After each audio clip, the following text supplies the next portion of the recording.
I want to start by saying something that almost no one says out loud. Some parents, they don't feel warmth towards their child. Some parents actually feel numb. Sometimes being around that one specific child, some parents feel relief when that child is gone, and dreads kind of when they're back together. That's a part of parenting challenging kids that we don't talk about very often. And the shame around that can be crushing. Let me be clear right away. This does not mean that you're a bad parent. And it doesn't mean that you're broken or that your family's broken. It does not. But when parenting feels tense or empty or transactional, it's often not a lack of love. It's being in a system. It's your nervous system that has been living in survival mode for too long. So parenting a challenging child, it will mess with you. It will make you question yourself. Your toughest child is going to be your greatest teacher of all things about yourself and a lot of things that you didn't want to face. And people with securely attached, easy, reciprocal family relationships, it hurts in a way that they don't understand. And they don't know this challenge the same way you do. If this is you, I want to say first, you're not alone and you're not failing. Attachment is a two-way process. It's parents bond through the reciprocal, all relationships, it's reciprocal, right? There's shared joy, there's repair, there's affection, there's challenges, and a child who repeatedly rejects closeness, escalates, controls, or attacks, or hurts the people in the family and the people and especially yourself, then you're going to start to naturally protect yourself. Your nervous system is on high alert. And emotional distance is not cruelty. That feeling of like, I can't deal with this. I don't want to even look at you right now. It's self-preservation. Listen, if you've been hit, if you've been screamed at, manipulated, falsely accused, emotionally exhausted, your brain, your body has learned one thing, that this closeness, this caring about this is not safe, and it hurts, and maybe it's all going to fall apart anyway, and we're not getting anywhere. So your nervous system shuts down to warmth, not because you don't care, not because you're not a caring person, but because your own brain is trying to protect you. And you're not going to be able to shame yourself back into connection. That's not going to work for you. It's not working right now. Listen, many challenging children look connected on the outside. And this can also hurt you as a parent. They may be charming. They may be polite. They may be able to talk to anybody. They may be social. They're holding the door open for other people. They're asking about their day. Maybe. I mean, some kids that are neurodivergent, it's across the board, right? Other adults, though, they may be saying like, oh, I don't see the problem. They are so connected to me. I have this connection with this child. I've heard people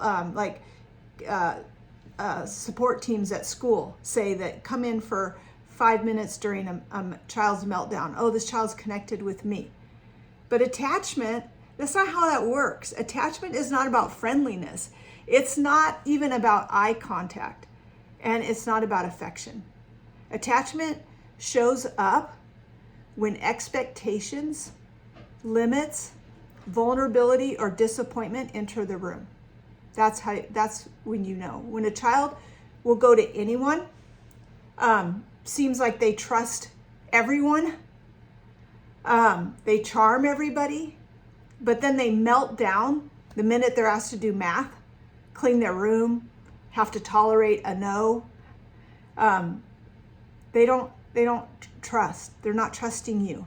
They're not securely attached. They're not even making a connection. That connection for kids that are wired differently, it comes through some of that adversity.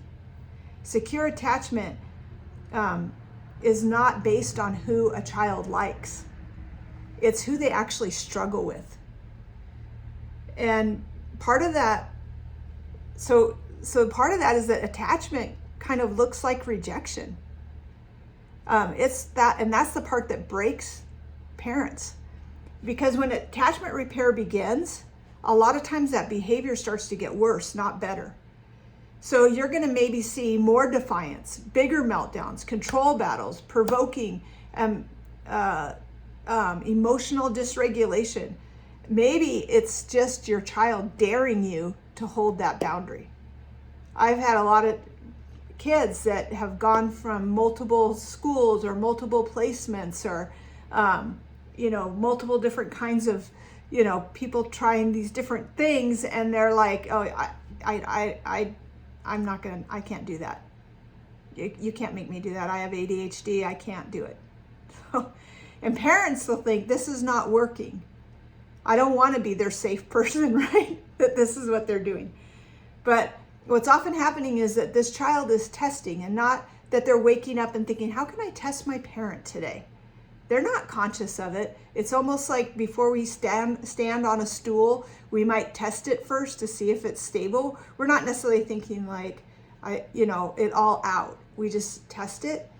But this child has to have these deeper questions answered, and it comes in their behavior, and it comes in our behavior too. They're saying, are you going to still lead me? Not just tolerate, but are you going to lead me when I push back? Will you show up when I'm unlovable? Will you make this safe, even if I try to destroy it? And this doesn't look like closeness. It looks like rejection, and it is very hard, but it's often the beginning of trust. I don't adhere that that your child is doing this because they trust you and they love you, and because that's where they feel safe, that they're holding it together here and not here. I think that it's different than that in their brain. And let me say this very clearly, that you are not required to tolerate abuse. And you're not required to tolerate abuse to prove that your child is attached, or that you're attached, or that you're doing everything that you can. Hitting, kicking, spitting, threats, intimidation, destruction, these are not signs of trust. These are not signs of attachment, and allowing them does not build attachment. We're not going to be their punching bag. I've had many case managers, counselors tell parents that it's okay, just tolerate it. No, thank you. That's not going to help them to help this child to build as a person and to build healthy attachments. No one feels safe or connected in relationships that are not safe, even if they're the ones that are making it not safe. Boundaries matter. Structure matters. Safety matters. And boundaries do not harm attachment. They create it. Their will has to hit up against the will of somebody who's willing to hang in there with them and say, I will not give up on you no matter how difficult your behaviors become. And boundaries are created when parents are calmly able to say, like, I will not allow you to hurt me or yourself or anyone in this family, and I won't abandon you. That child receives a powerful message, and that this relationship can hold me. And holding connection and boundaries is challenging. It's hard. But that's how secure attachment is built. And you need to have the skills to know how to do that, because it's not going to matter if you send them somewhere else and they learn how to be safe there. But they come home and they still have to learn how to build safety in their closest relationships. And they're not there yet if they're hurting you right now. But we also have to stop that. So many parents are this is a myth that keeps many parents stuck. They're waiting for a feeling.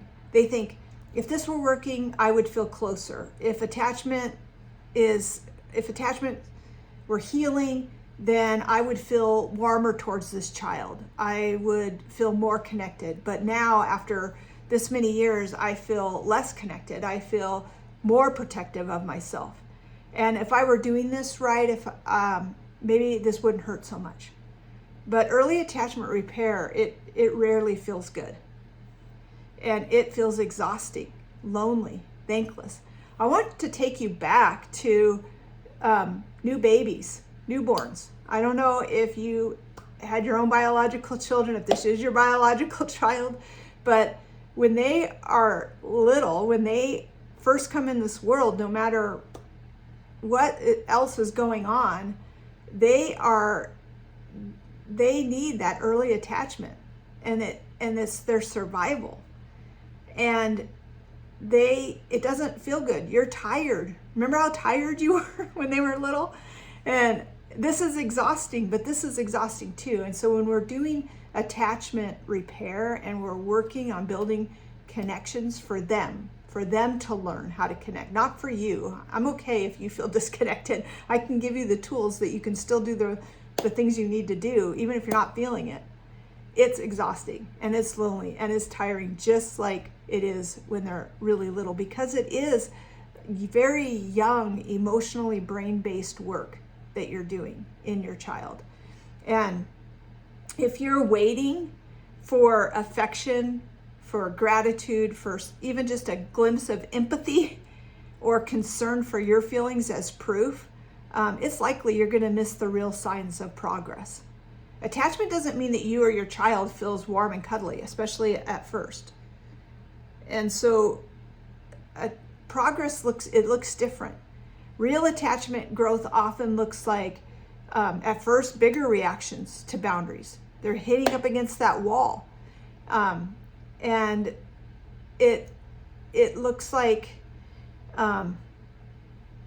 more control, more fighting for control, because they want to keep you under their foot, or at least be equal with the adults in the room. That's what some of that charm behavior is with other people. They're just establishing that, hey, we're on the same level. Like, don't you dare treat me like I'm a child. I want to be on the same level with you. And at first but when it starts to feel better, like, the relationship is going to get safer, and anger is going to have a place of what can be done. And the anger is going to be less directed at you, even though it may be like they come home and it's all at you, especially if you're the mom figure. But meltdowns are also going to change. They start to be different, and staying present instead of disassociating or shutting down. And that's progress, right? Even for you, when you're like, oh, I was able to stay in there and help them to get calm without having to just like be on my phone because I can't handle it. So even when you feel nothing, especially when you feel nothing, we're going to look at progress, and that's what we want to focus on.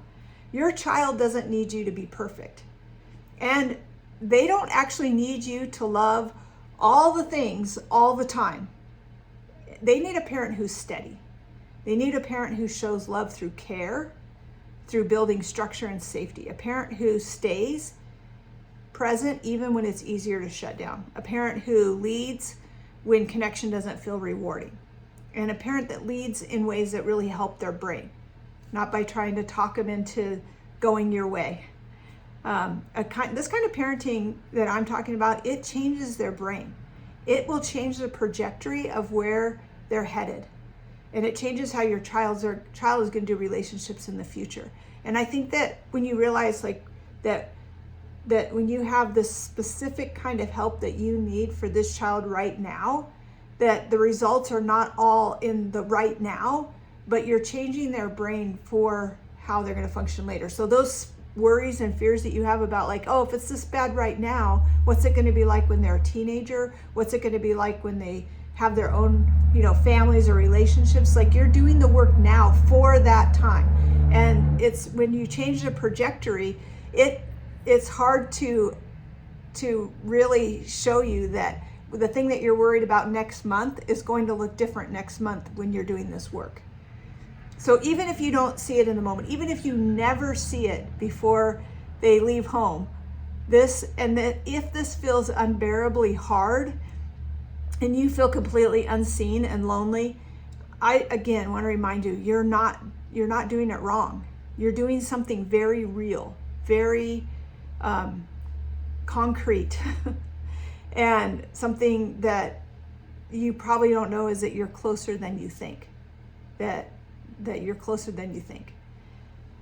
I just want to encourage you that if this resonated with you, there's other videos you can look at, so like and subscribe.